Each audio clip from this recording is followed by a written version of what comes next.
Welcome to Friends and Fiction. 4 New York Times bestselling authors, endless stories. Novelists Mary Kay Andrews, Kristen Harmel, Christy Woodson Harvey, and Patty Callahan Henry are 4 longtime friends with more than 70 published books between them. Together, they host Friends and Fiction, with author interviews and fascinating insider talk about publishing and writing, to highlight and support independent bookstores. They discuss the books they've written, the books they're reading now, and the art of storytelling. If you love books and you're curious about the writing world, you're in the right place.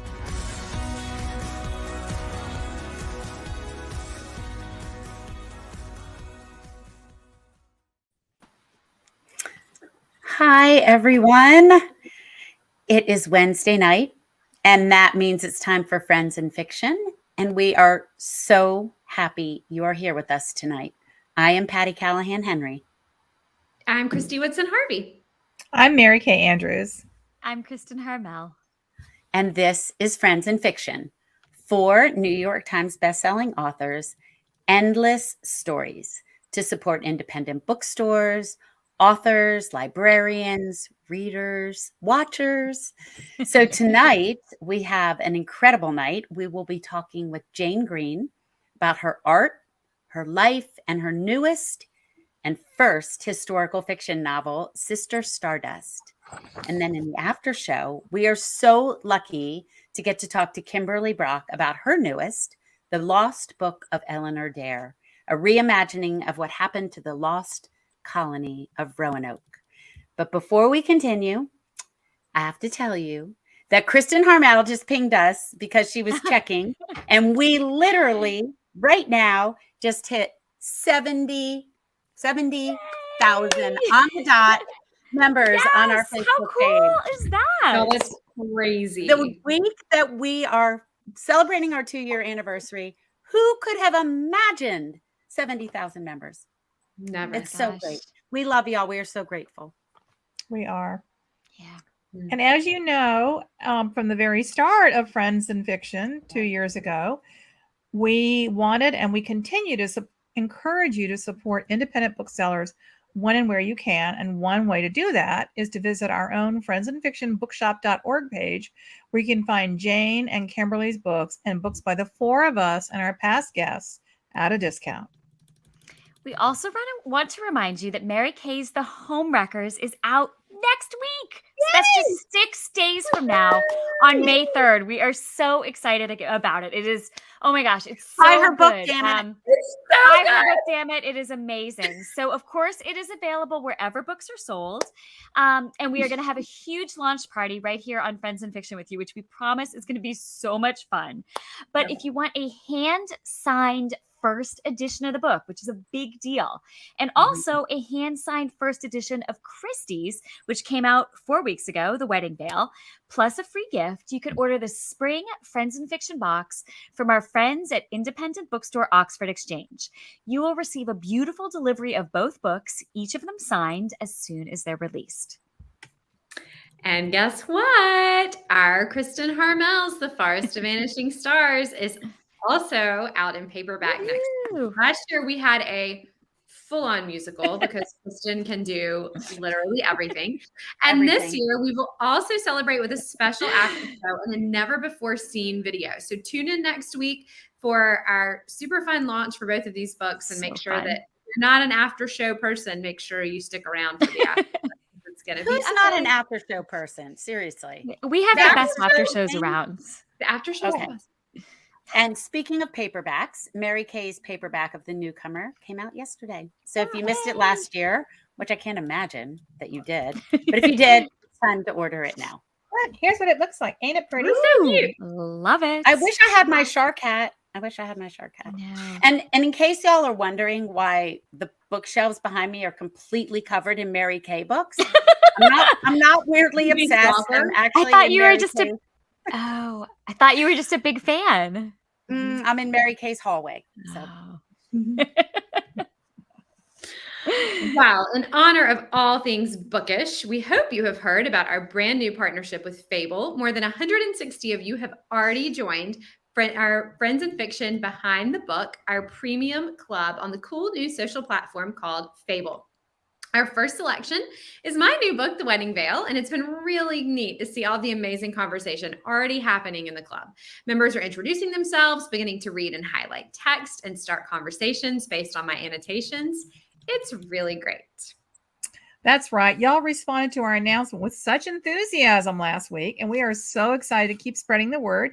Tonight, we've invited a special guest, Kim Marsh, to tell us a little bit more about Fable. Sean, invite Kim in, please. Hi, Kim. Hey, Kim. Hi, everyone. Thanks for having me. Thank you so much for being with us. My pleasure. So Kim, for those of our audience out there who don't know a lot about Fable yet, can you tell us why Fable is a unique experience like no other? Absolutely. I mean, on Fable, you can be inside the book with Christy, with the rest of the members of the club. You're actually reading the ebook and coming upon one another's highlights. You can see who's highlighted it. You can click to view the annotation.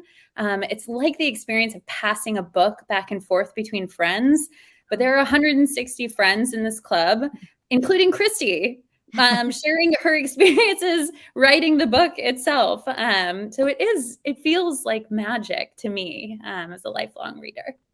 That's really cool. That's it's amazing. extraordinary. So, Yeah. and every month we'll pick a We new have book. people commenting about how much they love Fable it. is fun. Oh, Thanks, that's Debbie. awesome. Oh, thanks, Molly. I'm loving Fable, she says. Great. And every month we'll pick a new book. So this month is Christie's, and but the app is free, right? And some of the clubs you host are free, but some have subscription fees. Can you explain how that breaks down? What's included in the monthly and annual fees? All of that. Yes, absolutely. So Fable is free for anyone to join. And actually, anyone can start a book club on Fable and invite friends to join. So, read with a couple of friends. Okay. Yeah. Or start a public club and grow it to 70,000 users, maybe.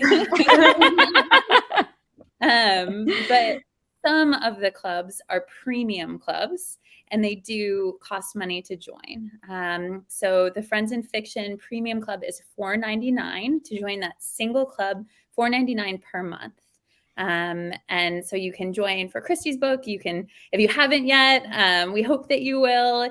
Or you can join for the next book coming up. It may or may not be Mary Kay's. I was like, do I say it? Do I say it? And so you'll get to read with Mary Kay in the club. Or you can sign up for an annual all access membership to Fable. And that gives you access to, a year's worth of the Friends in Fiction Behind the Book Club, but also all of the other premium book clubs on Fable, including LeVar Burton's book club. He's picking a new book every month to read with him. Cool. And he is in that club, commenting and responding to readers all the time. Lots of other really cool clubs. So check it out. That's awesome. We were actually just discussing what a cool Mother's Day gift that would be. Yeah. Because it's $70 for the year. Is that right? It is. Yeah. $70 for the year.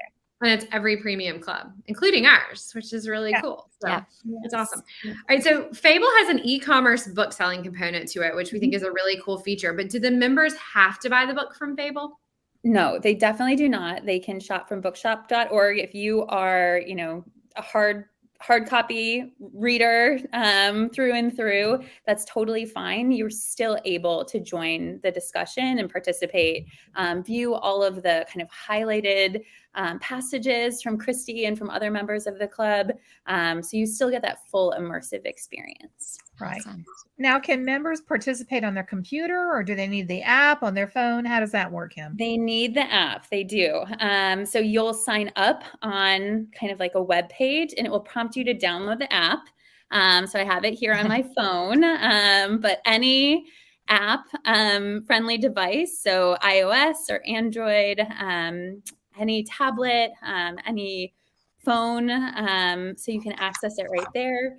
And you can open and read the book right inside the club, as well as accessing the discussion. That's so cool. It's just such an interesting, new, innovative way to read together. So, Kim, thank you so much for coming tonight. Thanks for joining us. We are so excited to grow Friends in Fiction behind the book with the Fable team.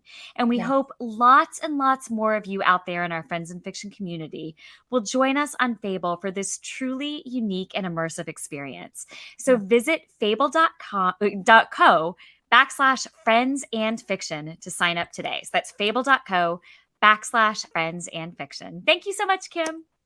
Thank you. Kim, thanks for being here. Thanks. Okay, and before we move on, we have to announce a winner because, drum roll, Carolyn McDonough is the lucky winner of the adorable Friends in Fiction rolling cart stocked with books. Congratulations, Carolyn. Meg will be in touch via the email address you provided. That's the best gift ever. So cool. Okay, and have you heard? Can we do another drum roll? I feel Another like drum this is roll. another drum roll. Four of us and Meg and Ron are hitting the road. We're part of it. True. Yeah. It's real. It's happening. We have 3 Friends in Fiction live events this summer. So the first is going to be on May 4th in Cleveland, home of our dear friend Ron Block, who will be hosting us for a for a theater event with the Cuyahoga County Library System. And then we're headed to the Jersey Shore 2 weeks later on Friday, May 20th for another fun. I just am in love with that poster. I know. More about that poster in a second. We're headed to the Jersey Shore 2 weeks later on Friday, May 20th for another fun theater event, this time with independent bookstore Booktown in Manasquan, New Jersey. We also have a third event, a luncheon on July 21st in Rehoboth Beach, Delaware.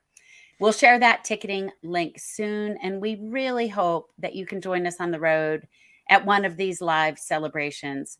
We are so excited. We started this in lockdown when we couldn't leave, and we're so excited for the opportunity to see so many of you in person. So excited. I just am excited about room service. I know, right? Again, finally. Super excited about being in a hotel with room service. Okay, so what's the tour without merch? We are having super cool limited edition tour posters made up. You just saw the mock-up of it. There it is. They'll be autographed by all 4 of us. They'll be for sale at all 3 of our live tour events. If there are any left over after the tour, we might make them available to those of you who couldn't make it in person. But why would you not make it in person?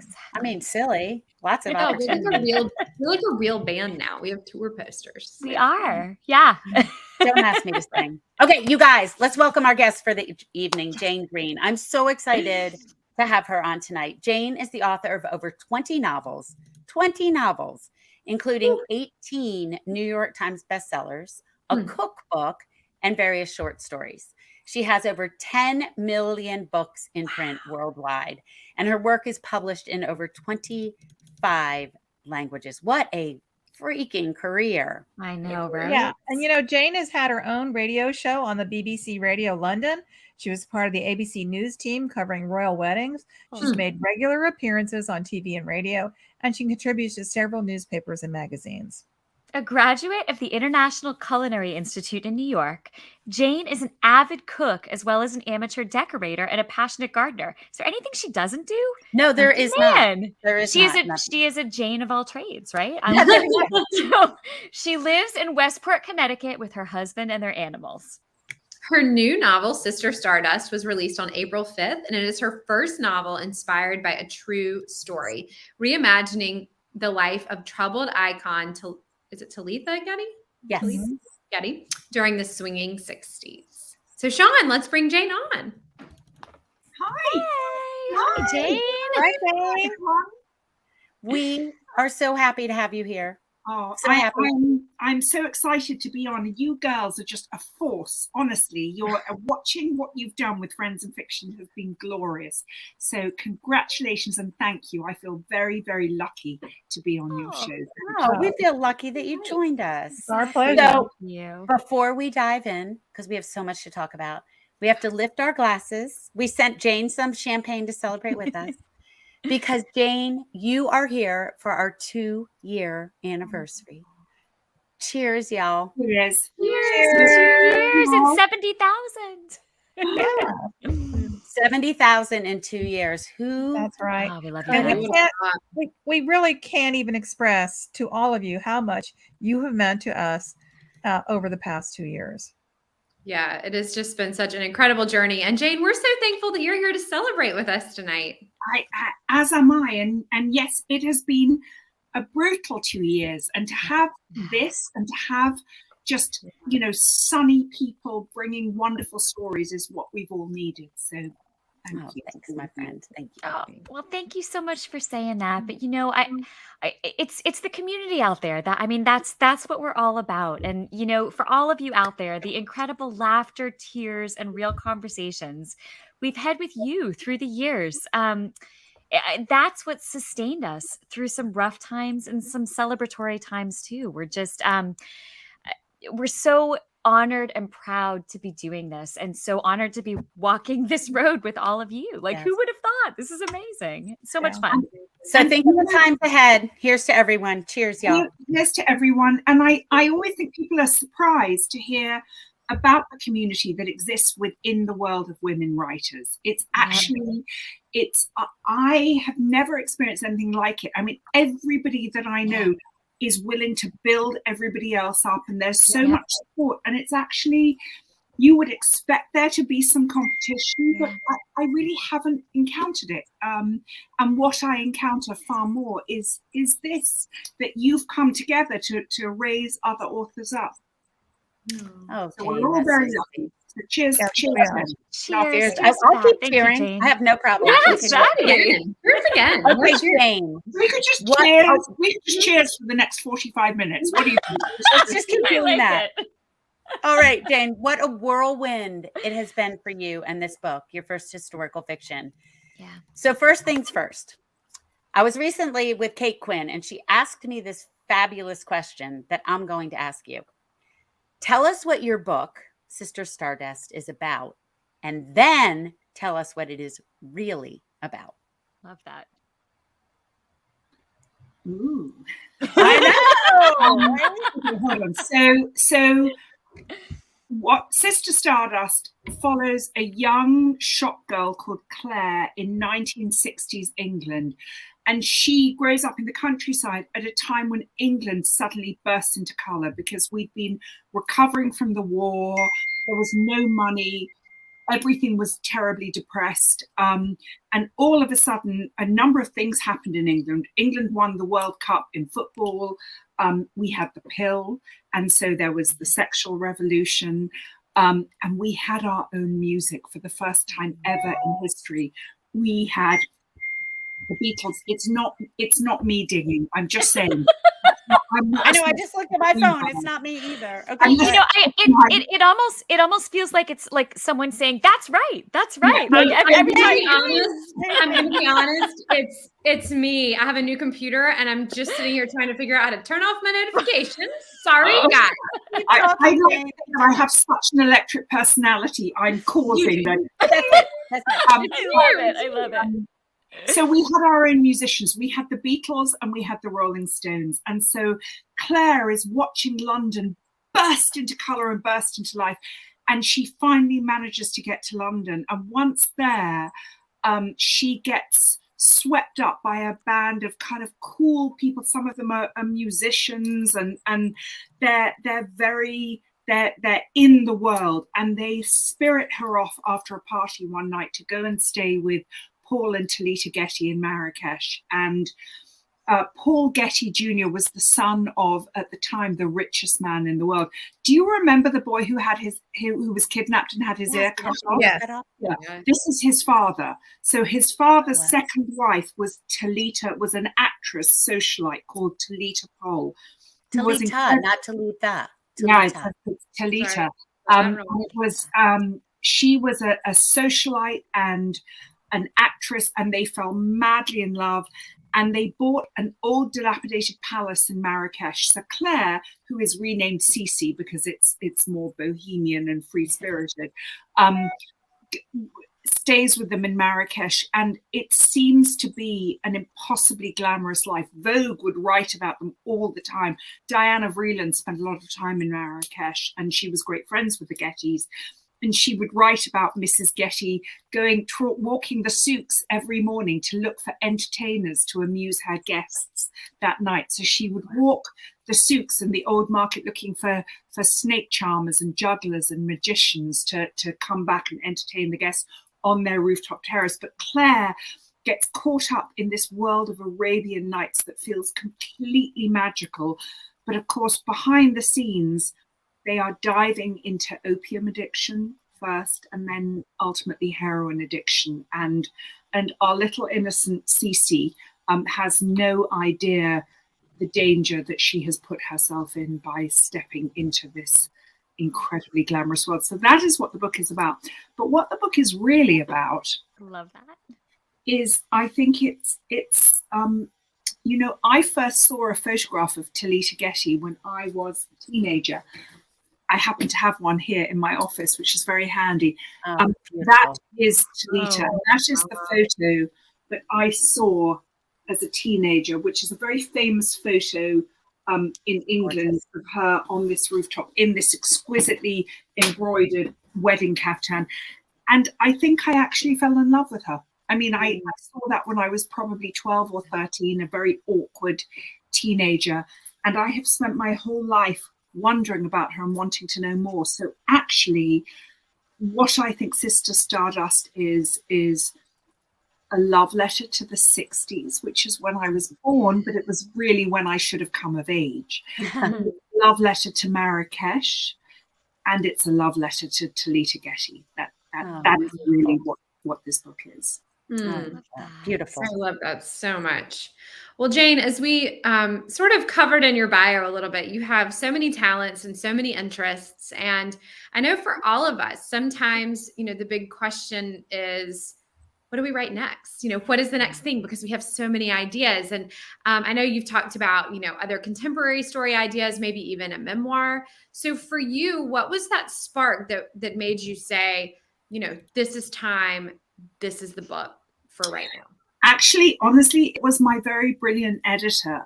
So when I moved to Hanover Square, I have an editor called John Glynn, who is himself a writer. And he wrote a beautiful memoir called Out East about a summer he spent house sharing in Montauk. And it was with friends. And it was the summer when he really discovered who he was.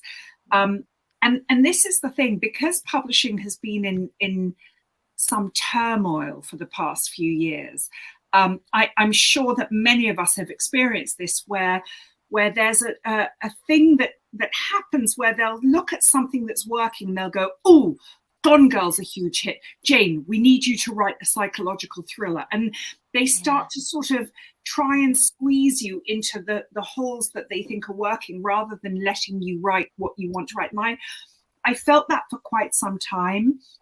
When I joined Hanover Square at HarperCollins, John said, have you ever thought about writing historical fiction? And as soon as he said that, I thought, well, do the 60s count? And when I told him what I knew about Talitha Getty, he said, yes. He said, you have to write this because I can feel your passion. And actually, he's always said that. Even when I handed this book in and we started talking about my next book, he said, I don't care what you write as long as you're passionate about it. And that is because he's a writer, because he understands that you cannot fit a round peg into a square. I mean, you can try, but ultimately it doesn't work. That was really where it all came from. I love that.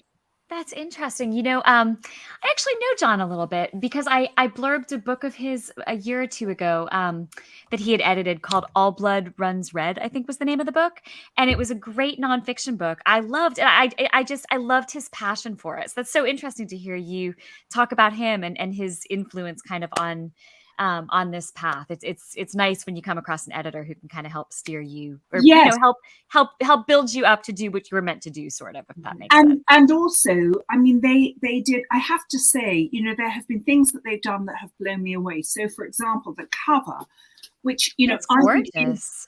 It's gorgeous, but it also captures the sort of magic and exoticism of the book. And the whole creative team read this book cover to cover. Oh, that's and nice. they actually took me through the whole process of them coming up with this cover. And I know Patty and I have shared this, you know, so often you'll write a book that sometimes has a dark subject, and because it comes out in summer, and because, I don't know, an Ellen Hildebrand book is the book of the moment, they'll put a similar cover on even when it has nothing to do with the story. And I felt like they did a beautiful job of capturing the story. And also John was the one, my working title for this book.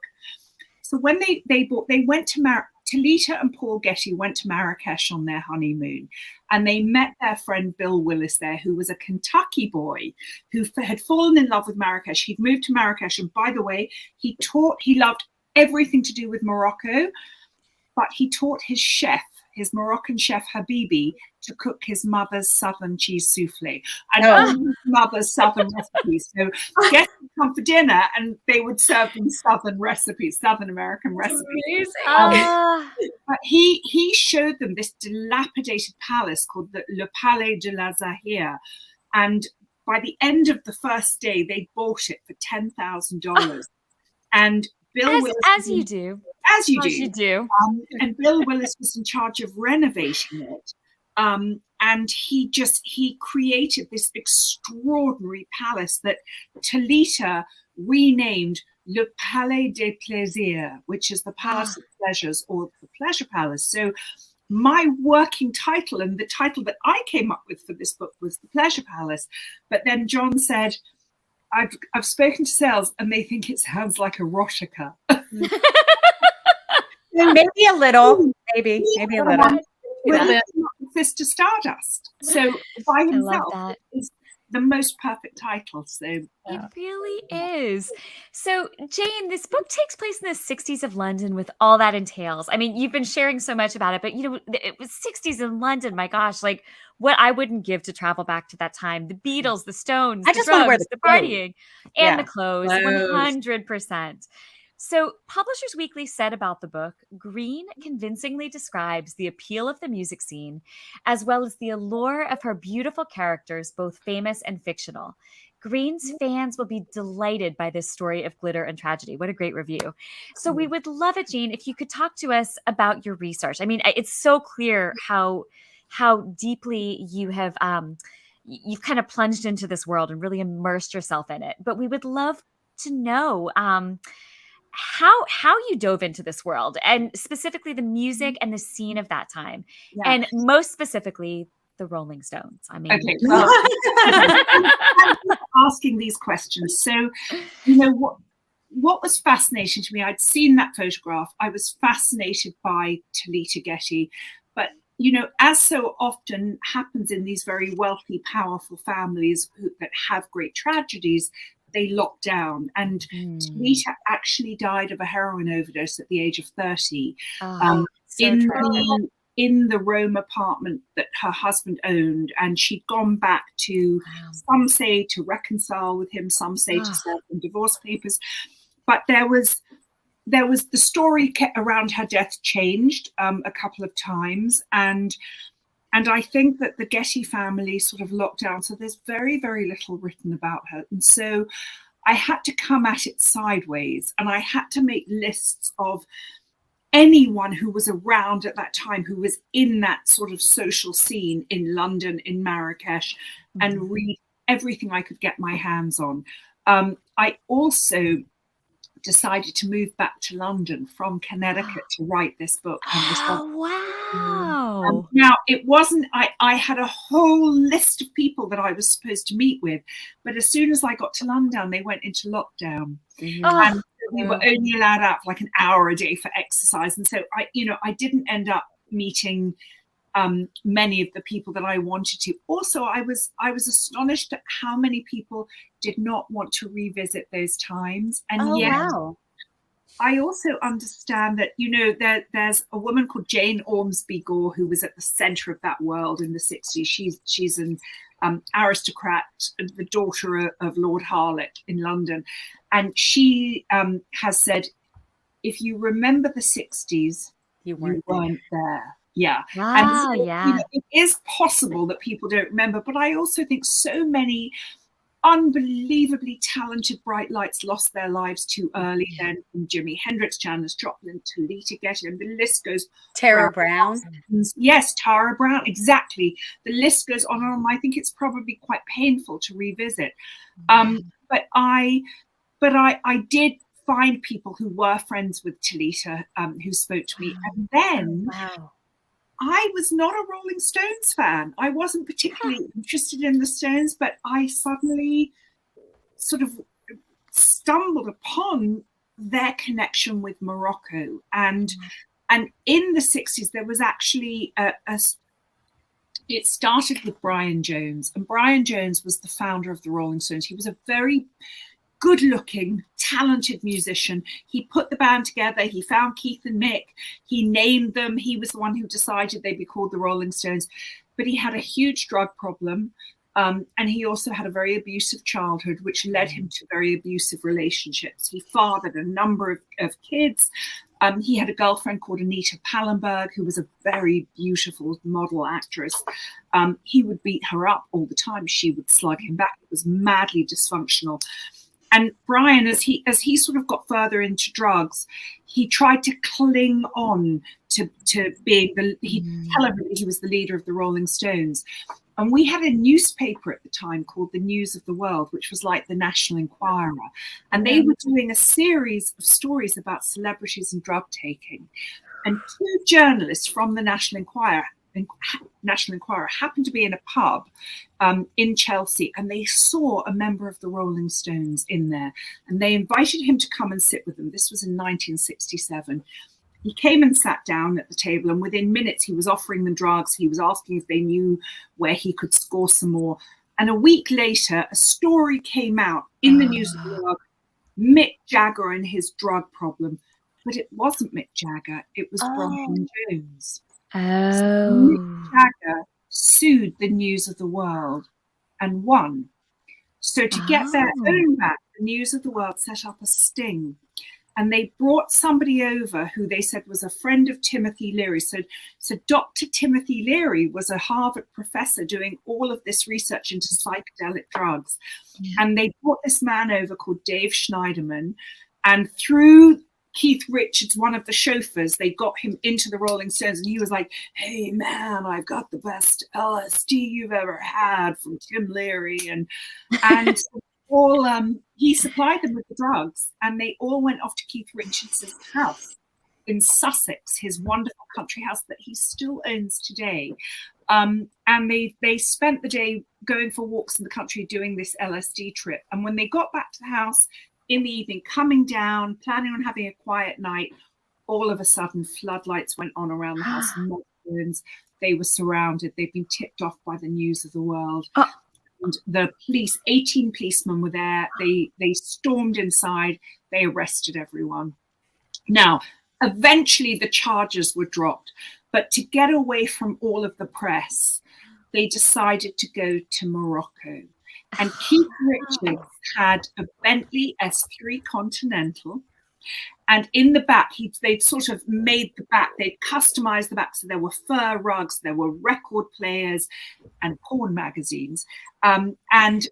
Brian Jones and his girlfriend Anita and Keith Richards were in the back of this car. They picked up another friend, Deborah, but then they dropped her off in Paris. The car also had secret drug compartments all over the place. So they actually sent Keith's chauffeur. He drove over on the ferry to France, and they flew over and met him in France so that he cleared customs with all the hidden drugs. And they started making their way to Morocco.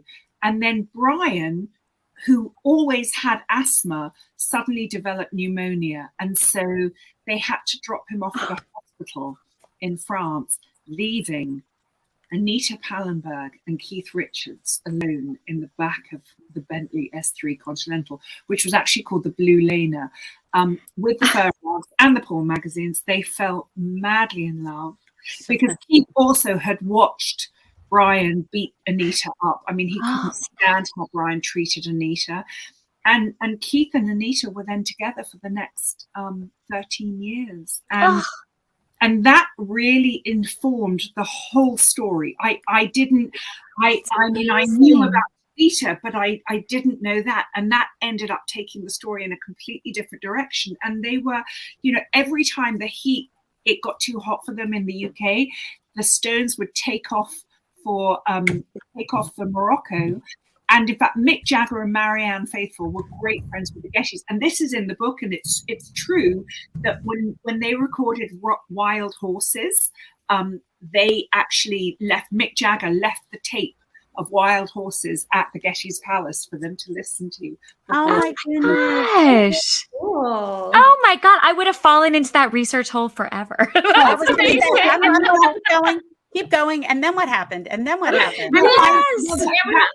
You can't, I mean, the stories, I've become so obsessed with the Rolling Stones that I actually, of course, I'm a menopausal woman. I don't sleep anymore ever. So at 3 or 4 o'clock in the morning last week, I was sitting there thinking,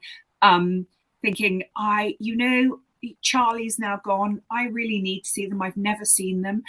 And then I looked up to see where they were playing, and they were playing in Hyde Park in London this summer. And the thing is, I'm from London, but also Hyde Park. Brian Jones was another one who met a tragic end. They actually ended up having to kick him out of the Stones because his drug problems were so bad. And he really loved the blues. They were going in different musical directions. Yeah. And he bought a house called Cotchford Farm in the countryside, which was where A.A. Milne wrote Winnie the Pooh. Wow. He was found dead in his swimming pool. Yeah. Just days after he left the Rolling Stones. And it was at the time pronounced an accident, although they believe really it was murder, and it was one of the builders that was working on his house. But they had a concert in 1969 in Hyde Park, which was 3 days after Brian died, and it turned into a tribute concert to Brian Jones, and Mick Jagger released all these white doves. So I am going to see those old boys of rock at Hyde Park. Oh, that's amazing. Now, Jane, I want to go find out when it is. Yeah. Come, the more the merrier. Jane, you actually went to Morocco to do research for the book. Is that correct? I did. Yeah. Well, funnily enough, I feel like I fell in love with Morocco because of the photograph and because of my whole lifelong obsession with Talitha.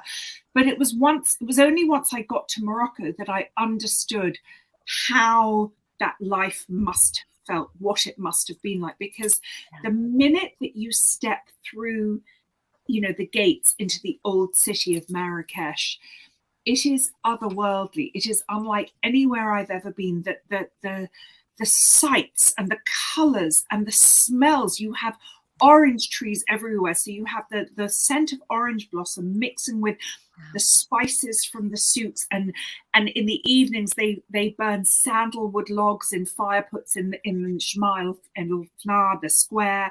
And then you have the animal heads hanging from the souks, sort of dripping blood. So you have this kind of that raw metallic smell of blood mixing with the spices. And I want to go. Well, it smells like life. It is a place that it feels more alive than anywhere I've ever been. And it's very hard to sort of capture those times. I don't think I could have done it had I not been, because I understood how you're just sort of, it's a feast for the senses and how you can get swept up. Because the truth is, a lot of how they lived, I couldn't put in the book. I mean, truly, their parties, she was famous for her parties. And she would announce, we're going to go for a picnic in the Atlas Mountains. And all of the houseboys would have to sort of cart all of the brass trays with all the food and rugs and cushions. And they would devolve into these sort of orgiastic affairs. It was free love. And today's standards doesn't support that. But when you go there, you sort of understand how it was part of the counterculture. Free love was all the rage, and how they just sort of let their senses take over. They also used to serve the delicacy in when people would get to the palace was something called majoun, which is an ancient Amazigh recipe, which used to be called Berber, for a kind of sweetmeat that is made of chopped dates, figs, rosewater, pistachios, cardamom, cinnamon, and hashish. Oh my gosh. And so their guests would be lounging on the pillows on the rooftop, and they'd just have a little nibble here and a little bite here, and all of a sudden they'd be, away with the fairies. I love it. Marrakech. I love it. So let's All talk right. about. Go No, ahead, Patty, Kathy. are you going to ask this question? Nope, go, Kathy. No, you ask it. Okay, let's talk about creative outlets, Jane. Anyone who follows you on social media, and everyone should, knows about your extraordinary interior decorating, your cooking talents. You have a cookbook, and you are so multi-talented that you have made art, clothing, and jewelry as companions for this book. So talk to us a little bit about that and how that might be part of your creative process. Does it help the writing? And can anybody find or buy all these amazing things you've done? Well, this is the first time this has ever happened. I was an art student. I did go to art school, but I haven't really done anything for decades and decades. But there was something about writing this book, and I am very binary. I'm all or nothing. So I really immersed myself in this world for the 2 years. I mean, I lived, ate, breathed, slept. But I found at some point quite early on, it sort of reawakened a creativity that I thought I had left behind years ago. And the last time I painted anything was in my 20s. And all of a sudden I found myself sketching scenes from the book and characters from the book and Talitha. And so I have these paintings now that I have been selling. And then that famous picture that I showed you, she's wearing a traditional Moroccan wedding kaftan, but I took the pattern and used it as inspiration and painted it and had it printed onto silk chiffon and made into kaftans that I designed. And so they are all, I have a retail partner, so we are selling them, in the flesh, but I also set up a shop on Instagram, and she loves snakes. So I have a snake pendant that I have made, the Talitha pendant.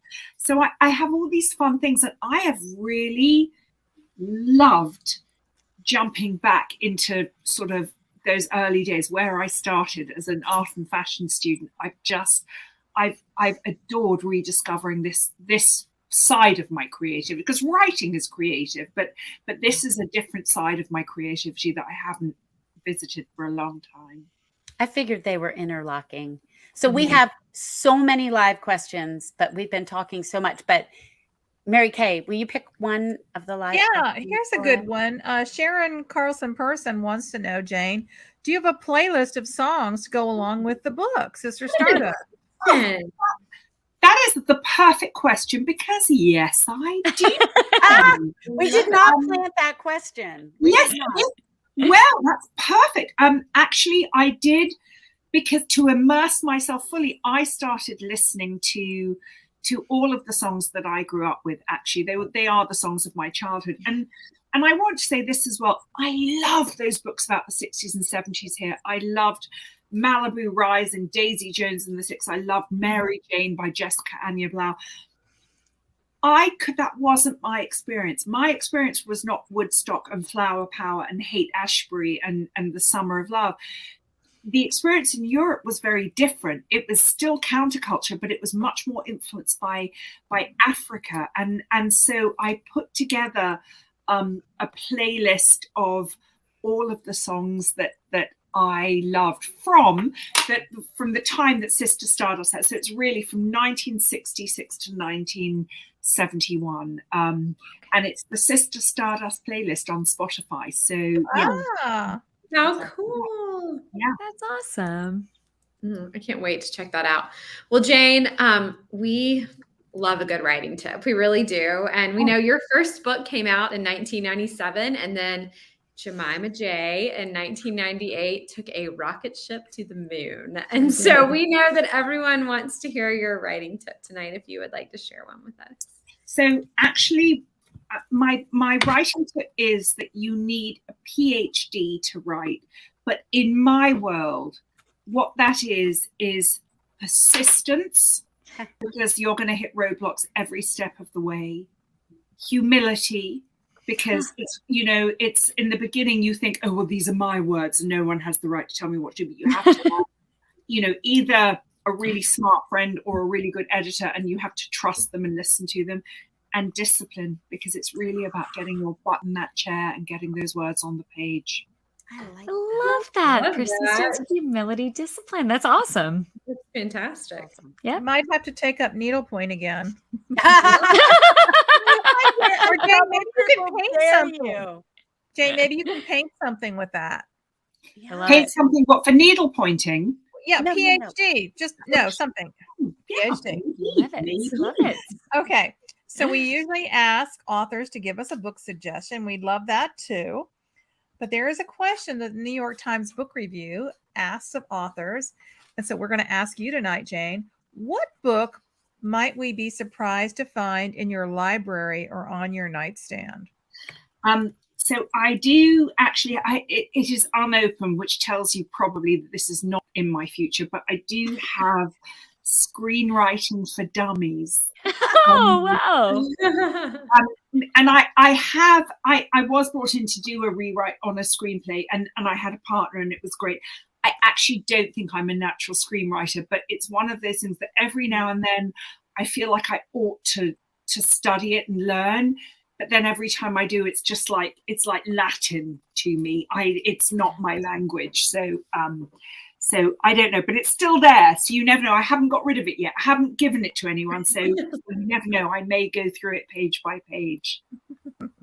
I'm the same way. It seems like an entirely different vocabulary to me. It is. Exactly. It is. Yeah. How about a book suggestion? Is there something you're loving? Yes, there are lots of books that I'm loving. I have to push John Searle's Her Last Affair. If you like cycling, love that. I really loved Mystique Island by Sarah McCoy, which also goes back to the 70s. And funnily enough, the photographer who took that picture of Paul and Talitha Getty was Patrick Litchfield, Lord Litchfield, who features heavily in Mystique Island. Oh my gosh. Wow. Sarah and I have decided we're going to start a new genre called Caftan Lit.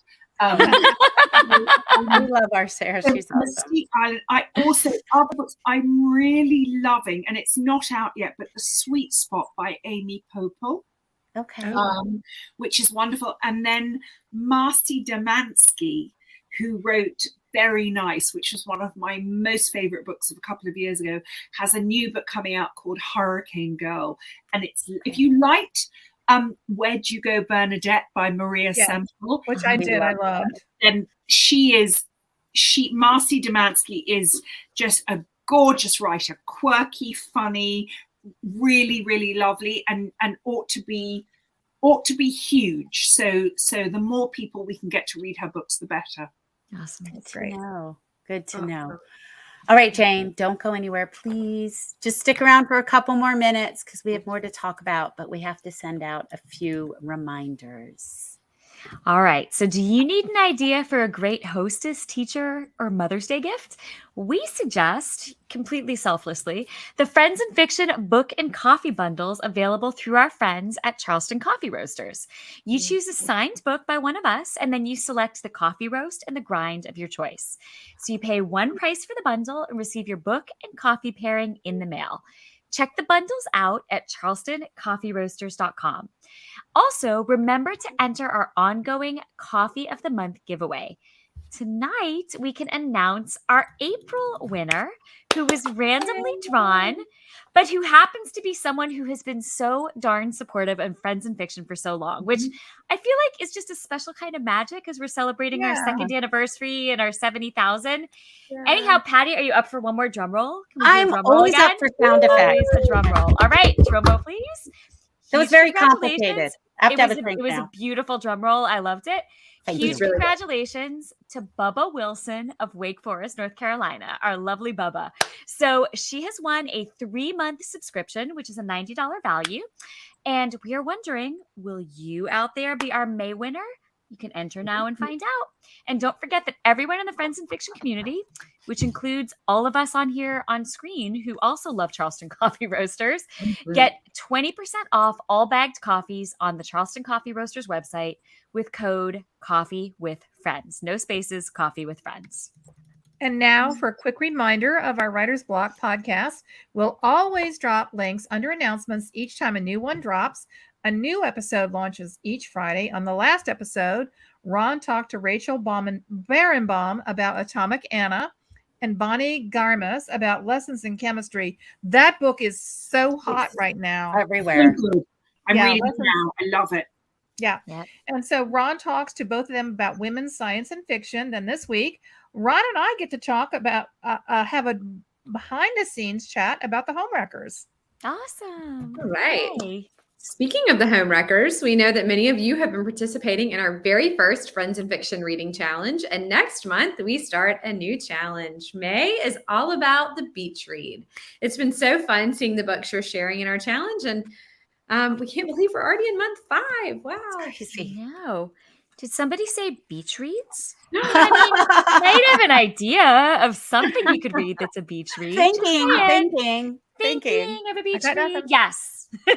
And by the way, if you were not hanging out with us yet in the Friends and Fiction official book club, you're missing out. So the group, which is separate from us and is run by our friends Lisa Harrison and Brenda Gardner, is, as you know, now more than 11,000 strong. We are so proud of them, so happy for them. So it's completely free and it gives you incredible insight into the authors of your favorite books. We've been talking a lot about Fable. It's something completely separate. They're two totally different things. And this is incredible. I mean, Brenda and Lisa pour their whole hearts into it, and all 11,000 of you who are there with them know that. So make sure to join them May 6th, that's a week from this Friday, for a special happy hour with our very own Ron Block and Patty Callahan Henry. And then very soon, they will be welcoming Friends and Fiction favorite Wiley Cash, who we all adore. And make sure to join us for our next episode of Friends in Fiction next Wednesday at 7 p.m., where we are celebrating the launch of Mary Kay's The Homewreckers with hats. There you go. Spoiler alert. Spoiler alert. Possibly beards. Yep. Possibly beards, and definitely and a definite Friends in Fiction theater. So, and we will also be celebrating Kristen's launch of the paperback of The Forest of Vanishing Stars. As always, if you're wondering what schedule is up next, it's always on the website and the header graphic on the Facebook page. All right, Jane, you were up one more time. So I know you grew up for many years in England. I'm curious what the values around reading and writing were in your childhood. Oh, well, I mean, I always say that I became a writer because I was a reader, and I became a reader because I was a child who felt that she didn't fit in. I was very shy. I was very awkward. And the place where I found my solace and joy was within the pages of books. Yeah. And so I was the kid, you know, reading with a flashlight under the duvet late at night. I would pray for rainy days, not difficult in England, obviously. Rainy days meant we didn't have recess in the playground. We got to hang out in the school library, and I'd go and curl up in a beanbag. Look, I did not have an easy childhood, and it was losing myself in stories that saved me and got me through. And so I mean, that's why I became a writer, no doubt in my mind. That's incredible.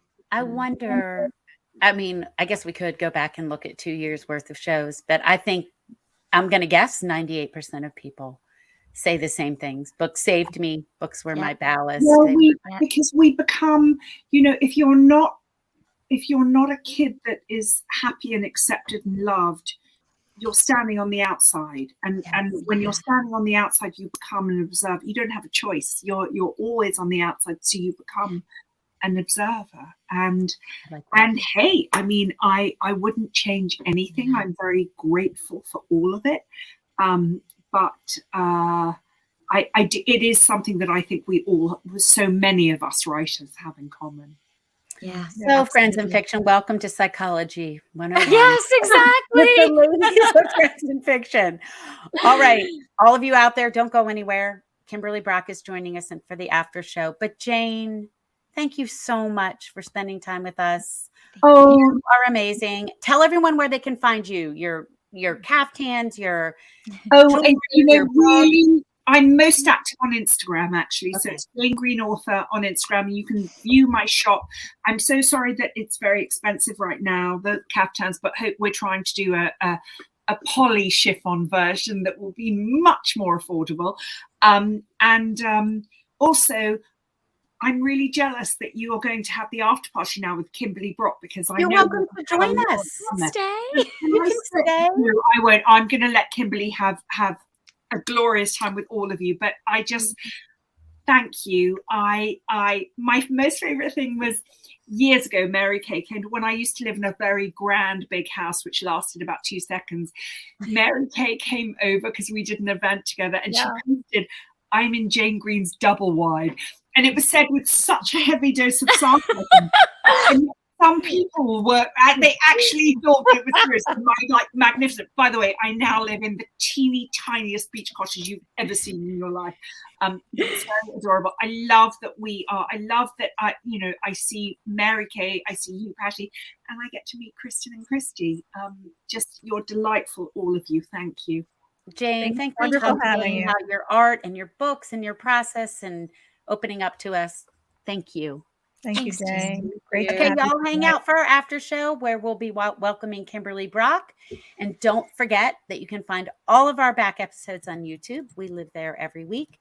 And be sure to come back next week, same time, same place, as we wear hard hats for Mary Kay's The Home Record and wear flower things for Kristen's paperback of The Forest of Vanishing Stars. See y'all in a minute. Good night. Good night. Thank you for tuning in. You can join us every week on Facebook or YouTube, where our live show airs on Wednesday nights at 7 p.m. Eastern Time. Also, subscribe to our podcast and follow us on Instagram. We're so glad you're here.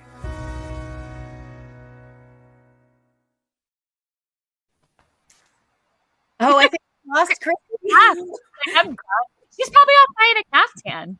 She's getting more champagne. Sorry. Did you buy a caftan? All right, y'all. Welcome. I to did. the I shopped after really show. quickly. That was efficient. That I'm was impressed. that was kind of stunning, actually. I know. Well, you guys, that was so much fun. It makes me want to go to Marrakech a little bit. Yes. No. I've never So maybe been. our next Friends in Fiction live event?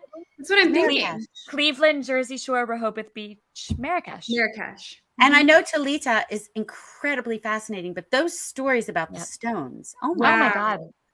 And you could just feel her passion. I mean, you can feel her passion for them. I love that.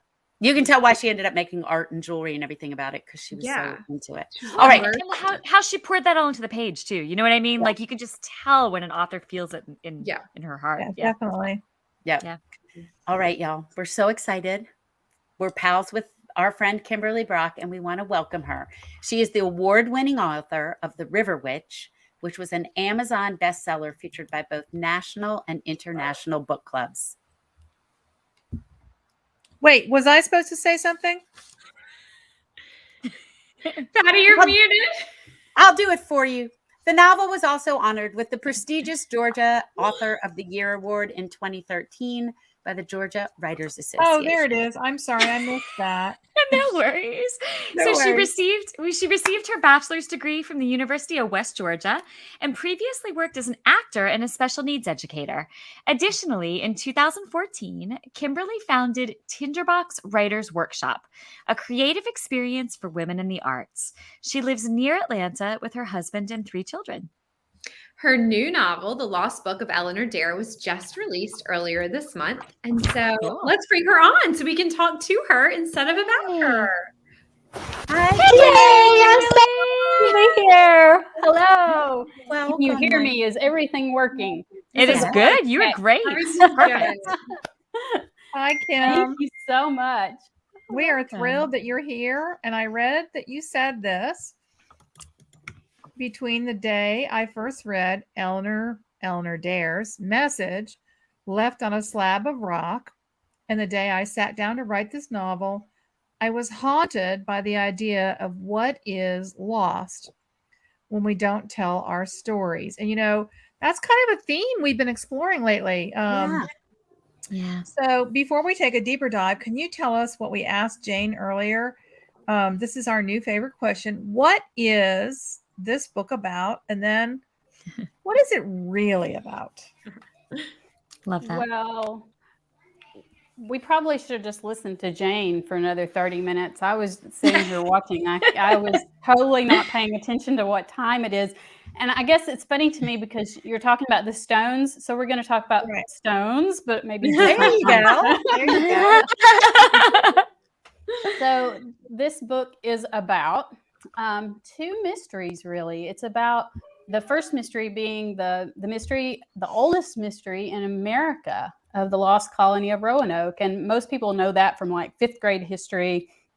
This one of the first colonies, the first colony that came from England that had women and children.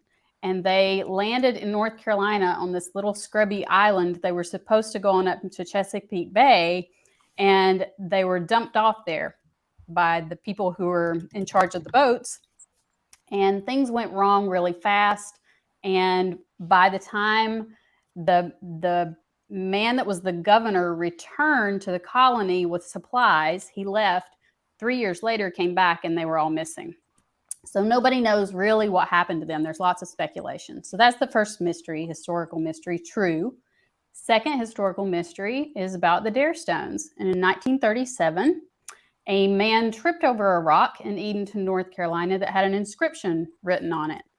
And he threw it in his trunk, and he and his wife were on vacation, and they came on down into Georgia to Emory College, and he took it in, and he said, "So what do you think?" Because this was the end of the Depression. This was like the time when Barnum was a big deal, and there were all of these sort of sketchy fake effigies, and people were making money any way they could.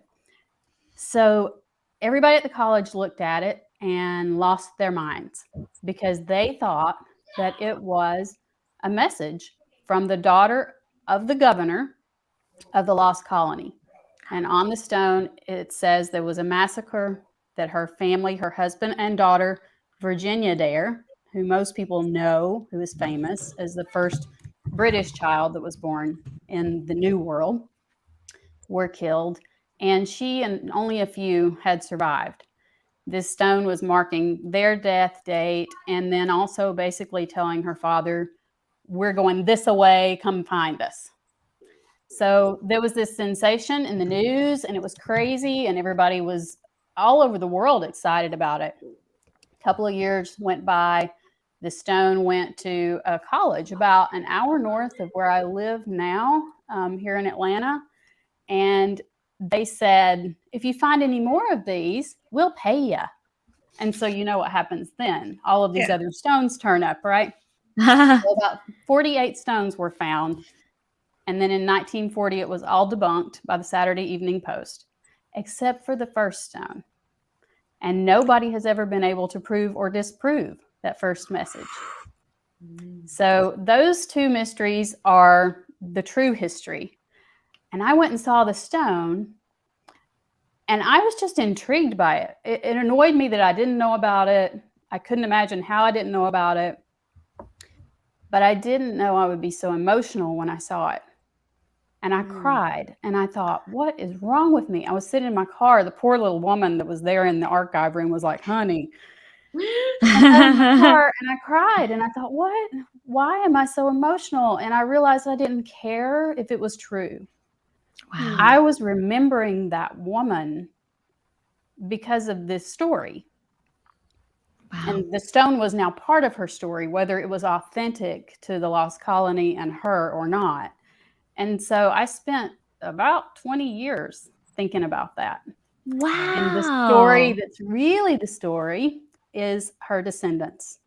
So 16 generations later, a mother and a daughter that I've imagined, and sort of coming to terms with what they believe about their family history and stories that have not been told in their family and stories that they need to know about one another. And it's at the end of World War II. So it's right after those stones were debunked. And I kind of just thought, you know, I know the date on the stone is 1591, supposedly when it was carved.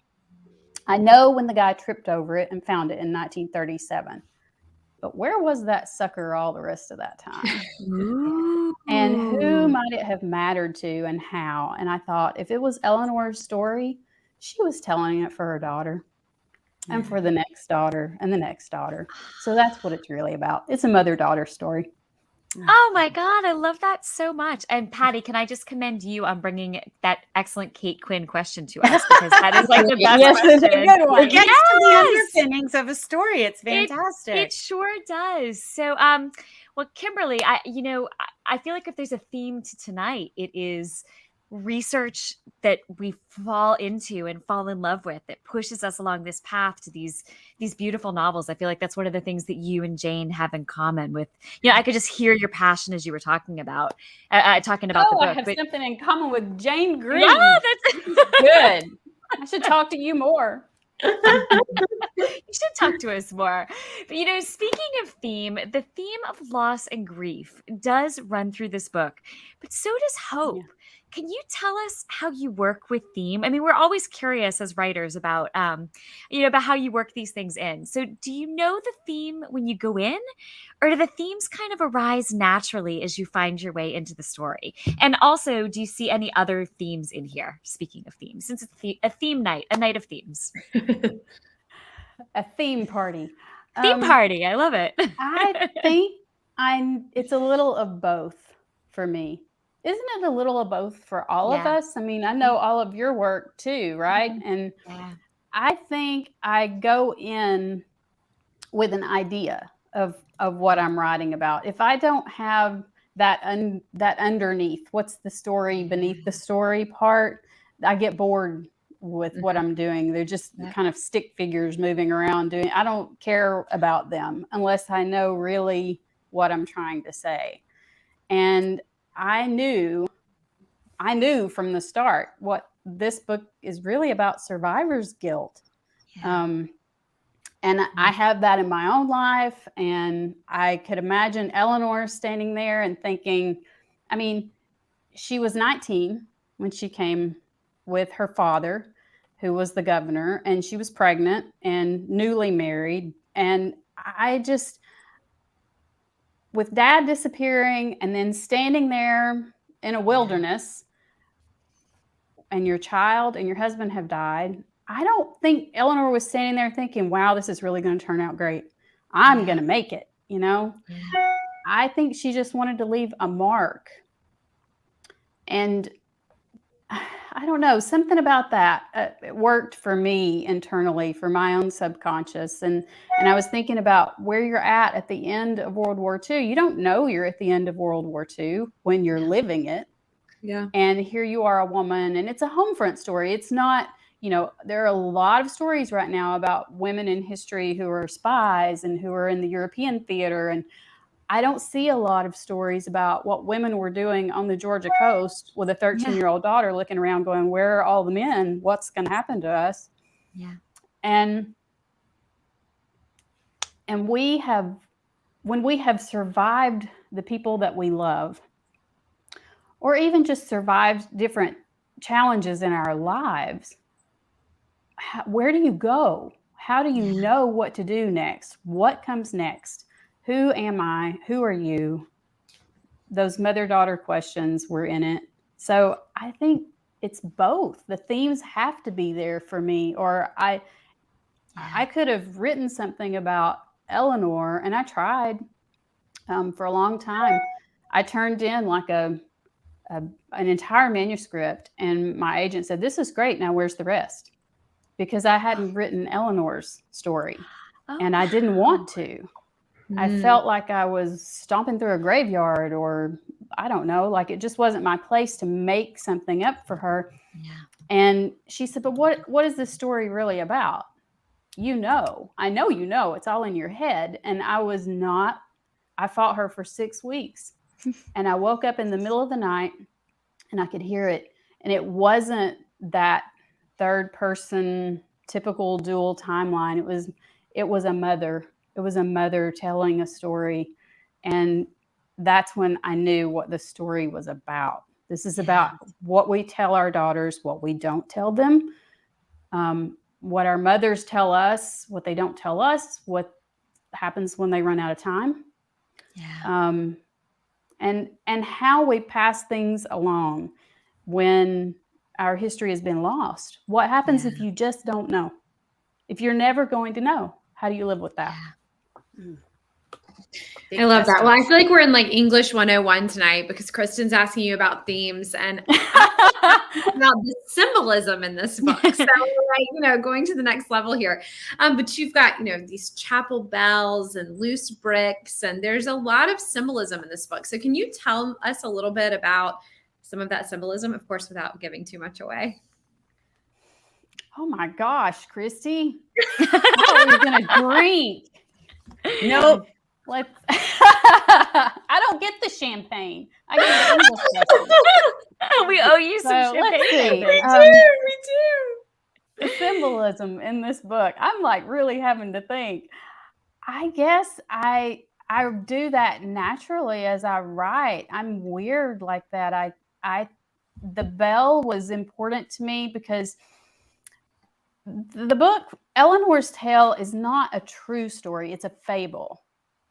It's kind of like a game of telephone. These women for 16 generations have passed down this story. So by the time it's written into the book, it has these symbols embedded in it because it's sort of the way these women are teaching their daughters lessons. And one of them is a vision that they talk about the Dare heirs having of who they will be in life and knowing from their mothers before them. There's a tea in the book that they drink for this vision. And, it's maybe it's real. Maybe it's just something comforting that they teach their daughters. The bell is something that is not ringing anymore on the property. And the 13-year-old girl is obsessed with repairing it. And she's lost her father. And they have so many unanswered questions. And the idea of being able to make this bell ring seems to her like a restoration that will bring her community together, bring her a family, bring her some kind of answers, bring some kind of joy where there's silence and where the stories are not being told. Trying to think what else. Patty, you read the book. No, that's fantastic. Great answer. Great answer. The book is so multi-layered and has so many symbols and themes. But the truth is, it's also just a page-turning, amazing mystery. So, to dive underneath. But before we let you go from our after show, I need you to tell everybody where to find you, but also talk just a teeny bit before we leave about how you keep the creative spirit alive with Tinderbox, not only with your work, but with your classes and your groups and how people can find you and the book. And I think you're still on tour, right? I am. You can find tour dates on my website. I'm so tired. I will be there though. I don't know how you all do this. I'm like, how many days have I been doing this? Plus, we've just not been anywhere, in forever. So I'm introducing myself, and then I'm like, I got nothing else. I don't know what to say. And I will say this. I know 3 of you very well. I'm so glad to meet you, Kristen. I'm so glad to meet Mary you too. Kay, I want to be. Thank you. I'm worried about that. I want to be in your grocery cart, Mary Kay. That we is all my do. goal in we life. haven't been in it either. I get to go first. I'm going to ride in the little front, and Kimberly can ride in the back. Okay. So you can find me on my website. You can find me on all of the author places. I love Instagram too. I linger there more. I'm not on Twitter so much anymore. As for Tinderbox, I haven't been able to hold a retreat because of COVID for the last couple of years. So I'm hoping to kind of reimagine that. I have some thoughts about that, but it's not happened yet. And it really is the same thing that you've done here during COVID. I went through kind of a dry spell.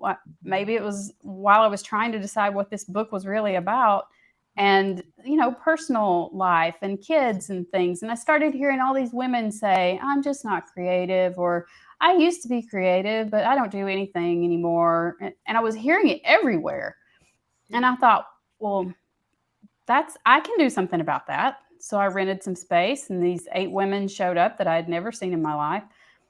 And from my experience as a teacher, a lot of brain science with the kids that I worked with, because I had kids that were neurological challenged kids. And I did a lot of creativity activities with these ladies. You know, it wasn't just writing, but it ended up being all about storytelling, all about makers and doing things with their hands. And as we did those things, all of these stories and all this creativity kind of came out of it. And I'm not a joiner. I'm a loner. I'm such a loner. But I can't stand for other people to be lonely. And so I guess I'm a connector. And maybe that's what Friends in Fiction has been too, because I got more out of it than anybody else, I think. And I miss it. So I hope I get to do another retreat soon. We hope you do too.